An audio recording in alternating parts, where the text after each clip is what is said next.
Audio 5 पुस्तक धर्मप्राण महामना पंडित मदन मोहन मालवीय जी। लेखक वेदमूर्ति तपोनिष्ठ पंडित श्री राम शर्मा आचार्य।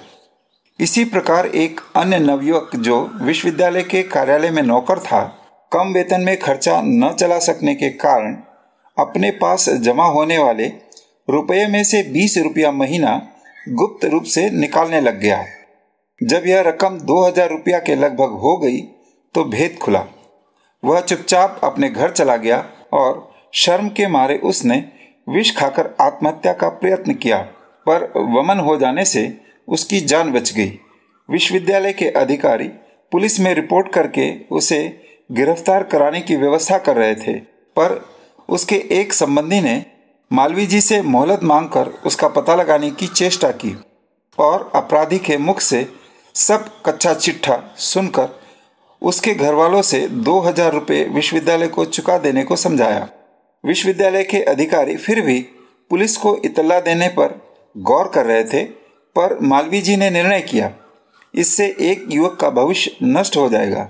न मालूम वह कौन सा कुकृत्य कर बैठे। अंत में उसे क्षमा कर दिया गया। एक बिगड़े हुए कश्मीरी परिवार के गुंडा स्वभाव के छात्र ने एक दिन हॉस्टल में किसी वेश्या को बुलाकर अपने इष्ट मित्रों के बीच में नाच कराया। समाचार मिलने पर मालवीय जी भी वहां पहुंच गए। कुछ लड़के वहां से भागने लगे, पर मालवीय जी ने सबको बैठने को कहा और कहने लगे, बच्चों, जिस मार्ग पर तुम चल रहे हो इसका परिणाम बहुत बुरा है। बड़ी आशा करके तुम्हारे माता पिता ने तुमको हमारे भरोसे यहाँ अध्ययन करने के लिए भेजा है। युवावस्था में कुसंगत में पढ़कर प्रायः लड़के कुमार्ग में चले जाते हैं, पर जब उसका दोष समझ में आ जाए तो उसे छोड़ देना चाहिए। मालवीय जी के ऐसे स्नेहपूर्ण भाव से दिए गए उपदेश से वह लड़का संकोच से दब गया। सर नीचा करके इतना ही कह सका, महाराज क्षमा कीजिए। मालवीय जी ने कहा, शाबाश, अच्छा हम जाते हैं। मालवीय जी वाइस चांसलर थे। वे उस विद्यार्थी को कैसा भी दंड दे सकते थे, पर उन्होंने पूरी उदारता और प्रेम भावना से काम किया। परिणाम यह निकला कि उन बिगड़े हुए छात्रों ने बुरे रास्ते को बिल्कुल छोड़ दिया और बाद में वह कश्मीरी लड़का परीक्षोत्तीर्ण होकर कहीं इंजीनियर हो गया। मालवीय जी की इन्हीं विशेषताओं का नतीजा था कि धार्मिक, सामाजिक और राजनीतिक सभी क्षेत्रों में 50-60 वर्ष काम करने के बाद भी उनका कभी किसी से मनोमालिन्य अथवा द्वेष भाव नहीं हुआ। मतभेद होने से अनेक लोग उनसे पृथक रहते थे, कभी कभी उनके किसी काम का विरोध भी करते थे, पर उनकी मधुर वाणी, प्रेम भावना और उदार व्यवहार के कारण व्यक्तिगत रूप से उन सब का सम्मान ही करते थे। भारतवासी ही नहीं, श्री C.F. एंड्रूज जैसे भारत भक्त अंग्रेज ने भी उनके संबंध में ऐसी ही सम्मति प्रकट की थी। जो लोग उनके निकट संपर्क में आए, उन्होंने उनको अत्यंत सौम्य और आकर्षक ही पाया। कोई भी व्यक्ति, यहाँ तक कि स्वयं महात्मा गांधी भी असंख्य हिंदू जनता के इतने प्रिय नहीं जितने कि मालवीय जी। मालवीय जी कितने अधिक लोकप्रिय और जनता के श्रद्धाभाजन थे, इसका प्रत्यक्ष उदाहरण 12 नवंबर 1946 को देखने में आया, जब कि मालवीय जी का देहांत होने पर काशी में उनकी अर्थी का इतना बड़ा जुलूस निकला कि जितना इससे पूर्व कभी देखने में न आया। उनके अंतिम दर्शन करने को विद्यालय में ही इतनी अधिक भीड़ टूट पड़ी कि इसकी व्यवस्था कर सकना असंभव हो गया। जिसे देखो वही शोकमग्न दिखाई पड़ता था। हजारों व्यक्ति आंसू बहाकर व्याकुल हो रहे थे। मालवीय जी का चरित्र हम सब के लिए यह शिक्षा देता है कि सामान्य धार्मिक या सामाजिक मतभेदों पर अधिक जोर देना या उनके कारण अपनी शक्ति और समय को बर्बाद करना बुद्धिमानी का चिन्ह नहीं है। इन विषयों में लोगों के विचारों और व्यवहार में भिन्नता होना कोई आश्चर्य की बात नहीं है। सब मनुष्य कभी एक विचार के नहीं हो सकते, पर यदि इस प्रकार के अंतर को महत्व देकर हम स्वयं सत्य और न्याय सिद्धांतों की रक्षा करते हुए अपने मार्ग के अनुसार ही लोगों की भलाई के कार्य करते रहें तो हमारा जीवन अवश्य सार्थक हो सकता है। सच्चे काम करने वाले और उदार चरित्र सज्जनों की प्रशंसा अपरिचित और उदासीन व्यक्ति भी करते हैं। धैर्य और ईश्वर विश्वास। यद्यपि मालवीय जी का अधिकांश समय हिंदू विश्वविद्यालय के संचालन तथा राजनीतिक कार्यों में लगता रहता था, फिर भी आध्यात्मिक कर्तव्यों का पालन करने में उन्होंने कभी शिथिलता नहीं आने दी। वे हृदय से सच्चे आस्तिक थे और भगवान की कृपा पर पूरा विश्वास रखते थे।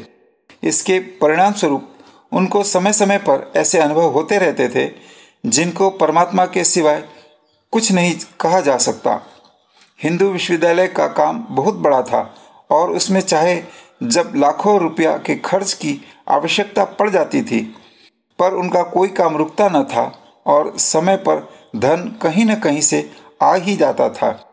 ऐसे अवसर पर मालवीय जी के प्रेमाश्रु आ जाते थे कि भगवान उनके लिए कितना कष्ट उठाते हैं। हिंदू विश्वविद्यालय के भीतर भगवान विश्वनाथ का एक मंदिर बनाने का निश्चय किया गया था। यह एक बड़ा काम था क्योंकि मालवीय जी इसे 10-20 लाख रुपया लगाकर ऐसा दर्शनीय बनाना चाहते थे कि वह विश्वविद्यालय के अनुरूप समझा जाए, पर विश्वविद्यालय की आंतरिक व्यवस्था का भार और व्यय इतना अधिक था कि कार्यारंभ करने पर भी वह कार्य कई वर्ष तक ज्यों का त्यों पड़ा रहा। अपनी 75वीं वर्षगांठ पर आयोजित उत्सव पर उन्होंने इस संबंध में कहा, इस मंदिर के लिए क्या कहूँ, यह अब तक क्यों नहीं बना, इसीलिए मुझे बड़ा दुख है।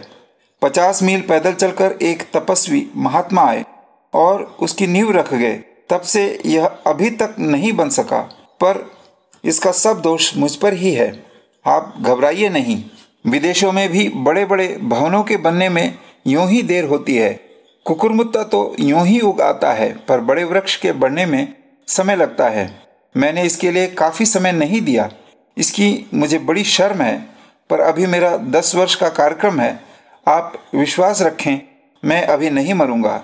इसके ठीक 10 वर्ष बाद 85 वर्ष की आयु में ही उनका देहांत हुआ। शरीर छूटने पर भी मैं नहीं मरूंगा, बल्कि हिंदू विश्वविद्यालय में या यहीं कहीं जन्म लेकर हिंदू जाति और देश की सेवा करूंगा। इस विशाल मंदिर को मालवीय जी अपने सामने ही बहुत कुछ पूरा करा गए और मरते समय सेठ जुगल किशोर बिरला से प्रतिज्ञा करा गए कि वे इसे पूर्ण करा देंगे। उनका यही धैर्य और भगवान पर अटल विश्वास उनके बड़े पुत्र श्री रमाकांत मालवीय की मृत्यु के समय देखा गया। वृद्धावस्था में अपने पुत्र का निधन अपनी आंखों से देखना पड़े, इससे बड़ा दुर्भाग्य और क्या हो सकता है। पर विधि का विधान ऐसा ही था। जब मालवीय जी की आयु 82 वर्ष की थी तो रमाकांत बहुत बीमार हो गए और बड़े बड़े चिकित्सकों द्वारा इलाज किए जा सकने पर भी उनकी प्राण रक्षा न की जा सकी। एक दिन जब उनकी हालत बहुत बिगड़ गई थी और वे भयंकर कष्ट पा रहे थे, तो लोगों ने जाकर मालवीय जी से कहा, महाराज, रमाकांत जी इस समय घोर कष्ट में हैं। अब कुछ रह नहीं गया है, केवल प्राण अटके हैं।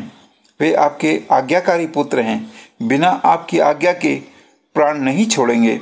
उनका कष्ट से जल्दी उद्धार कीजिए।